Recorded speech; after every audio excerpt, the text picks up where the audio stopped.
So we're now going to our next speaker, who is Kestutis Sadauskas. He's director at DG Environment in the European Commission. This morning, he's going to outline how the Commission intends to spark chemical innovation and substitution, especially in the light of those concerns that we've already heard about keeping the circular economy clean. He's going to give some positive examples of companies that have innovated or created different methodologies to remove exposure to dangerous chemicals. And he's also going to be referring to new, much more efficient recycling methods for separating waste. Kestutis Sadauskas, please give him a welcome.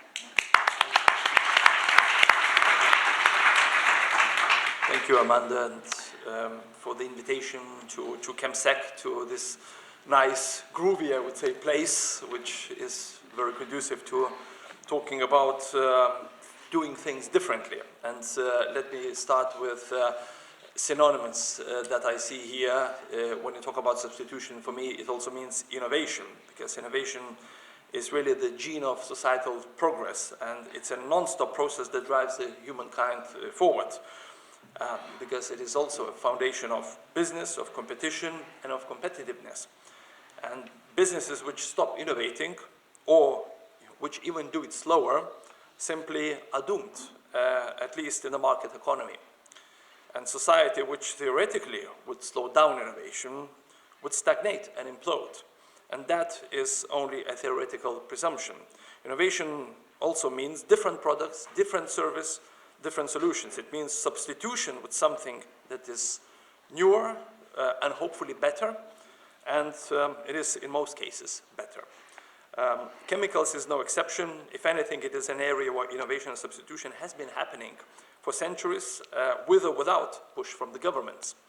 So supporting innovation is the right thing to do. It's not a Shakespeare question, to be or not to be, to innovate or not to innovate. The question is how to do it in the right way. Now, chemicals make jobs and life in general a lot easier. Chemicals help cleaning and degreasing, or on the other hand, greasing and lubrication. Chemicals make machines run. In agriculture, spraying of chemicals is many times faster and arguably more effective for killing weeds than weeding by hand. In everyday life, chemicals make our lives easier and better. So they are fantastically useful. Virtually no business sector can operate without chemicals. And we humans are very inventive. Approximately 15,000 new chemicals are designed and conceived every day. Most don't make it to the marketplace, but we have tens of thousands in the use of European market. Generally, the intentions are excellent for better products, for better services, for better protection of crops. But the majority of chemicals are hazardous by nature. According to Eurostat, more than 60% of the volume of chemicals we use are hazardous to health and to environment, or both. And this is where the responsibilities of the European Commission come in. Actually, our chemicals legislation, including REACH and CLP, and the sector of product-specific legislation, is the result of innovative approach from the previous decade. In the beginning of the millennium, the authorities were at a loss of keeping up with getting information about the chemicals on the market. So the innovation was to shift the burden of proof from authorities to industry. And then when you fast forward to today, REACH and the other legislations are fully operational. According to our review and fitness checks, they are delivering on the objectives and they are fit for purpose. The REACH registration process generated massive amounts of data on existing substances on the market. REACH also set in motion communication flows up and down the value chain. Manufacturers and importers of chemicals all of a sudden realize the many uses that their downstream users had for their chemicals. I'm sure that this knowledge and these communication flows led to many adaptations and product processes and to many innovations.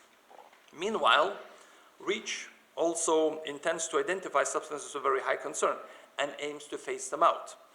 In other words, innovative solutions must be found to replace these substances, either by other chemicals, or by other processes, or by other technologies. Now, our chemicals legislation must offer the highest level of protection to human health and environment, but it must also stimulate innovation and competitiveness of European industry.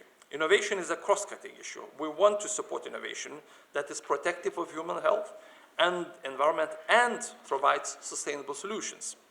In the chemicals world, that means, for example, avoiding substitution of one toxic chemical with another toxic chemical. Sometimes becoming sustainable requires going back to traditional techniques, for example, mechanical instead of chemical processes. One example is anti-fouling of ships. Instead of using chemical treatments, brushing can be as effective and a lot safer for the environment if we find the mechanical techniques. So then, how can the Commission spark the ideas, inventions, innovation, and substitution? We have three main tools. We have legislation, strategies, and funding. And I've taken note of your Slido vote about which ones you think are the most important. In terms of regulation, that's the one you really voted for. We have built up a solid basis over the past 20 years. We created a level playing field inside of European Union.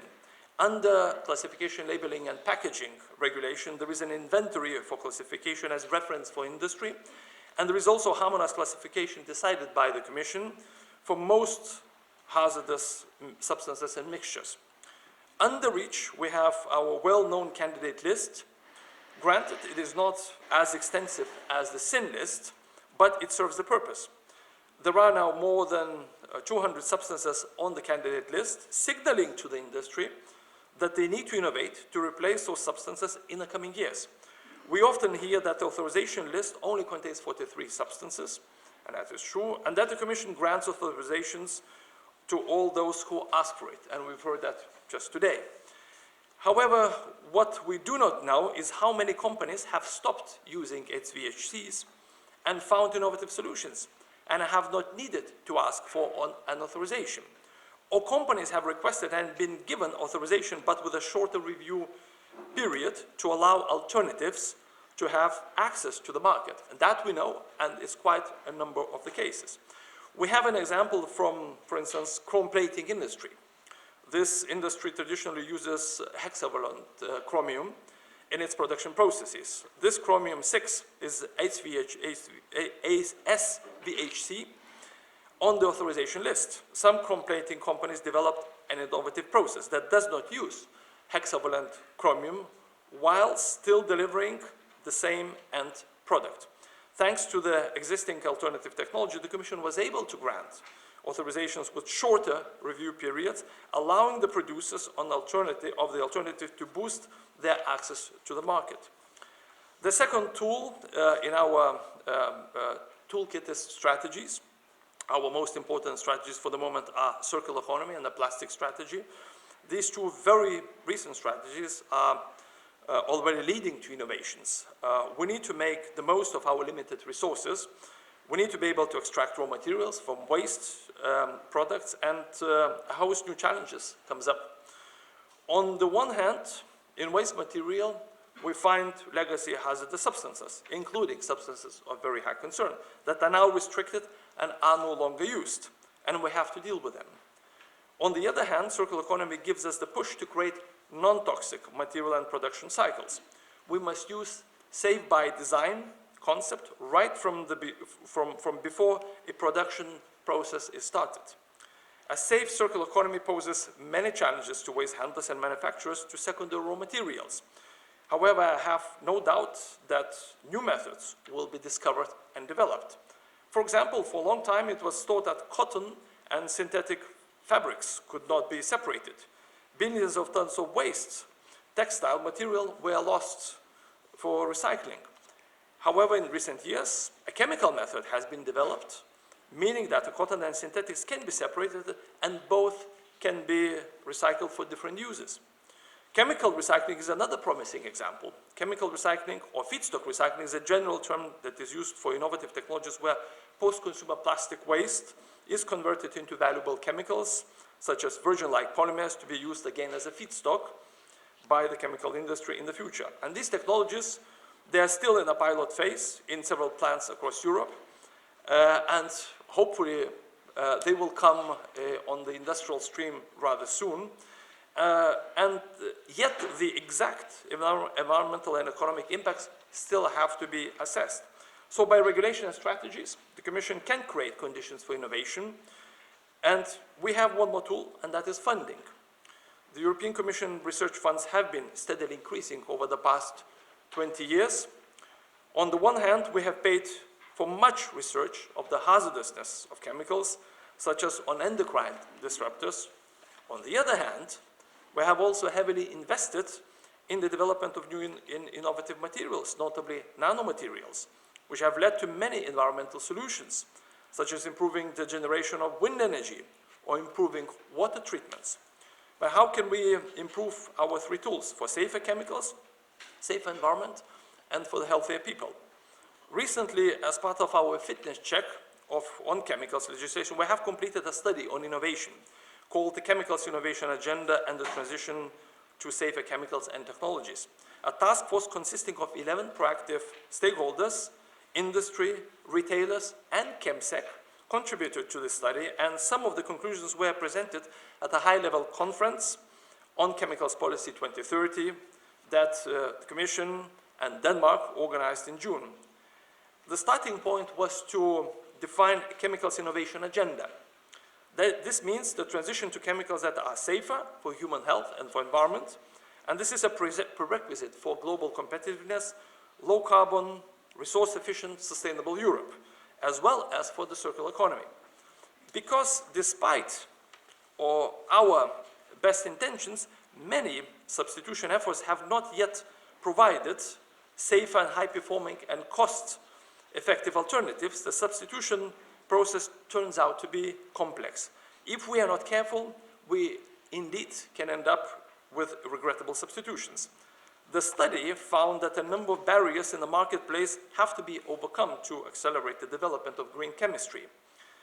Our economy is based on complex supply chains, but newer chemistries are at a disadvantage. The study found that the key drivers for change are favorable government regulations and organizations and consumers who are aware of the benefits of green chemistry and who trust the science.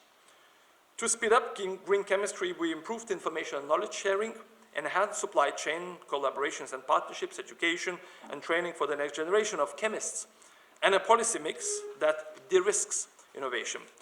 What does that mean for the future policy? What we would like to deliver under the new Commission in a long-term vision and objectives on the EU chemicals policy. This should include a comprehensive and coherent mix of regulatory and non-regulatory instruments, and it should address policy gaps. It should also support research and innovation, and this is crucial, and boost competitiveness of EU sustainable industries. Also to speed up the commercialization of greener chemicals and products. And in this context, I would like to give you one more message. It is from John Warner, the man who founded the term green chemistry and who was a speaker at our conference in June. And it is about education, which really is all about innovation coming from the next generations. What he said was this: if you look at the courses a student must take to become a chemist or a chemical engineer, you will find less than 5% of universities worldwide require students to have training how to predict whether a molecule is potentially harmful to human health or environment. Therefore, we can only start assessing chemicals after they exist. It would make more sense to link chemistry with the fields of toxicology and environmental health science so that we assess these issues before the materials are invented. So in summary, the Commission does have the means to spark chemical innovation and substitution, does have the vocation and obligation by creating the right regulatory environment, by defining clear strategies, and by funding. And by stimulating universities to promote toxicology and environmental health science as part of the chemistry and chemical engineering curricula. And I would like to close with a quote from the mission letter that First Vice President Franz Timmermans, who will be responsible for European Green Deal, has as his mission for the next 5 years. And that is, protecting our planet and our shared environment is our generation's defining task. It is an urgent moral, human and political obligation which Europeans have resoundingly told us they want union to fulfill. It is also a long-term economic imperative. Those who act first and fastest will be the ones who grasp the opportunities from the ecological transition. Thank you very much. Thank you. Please come.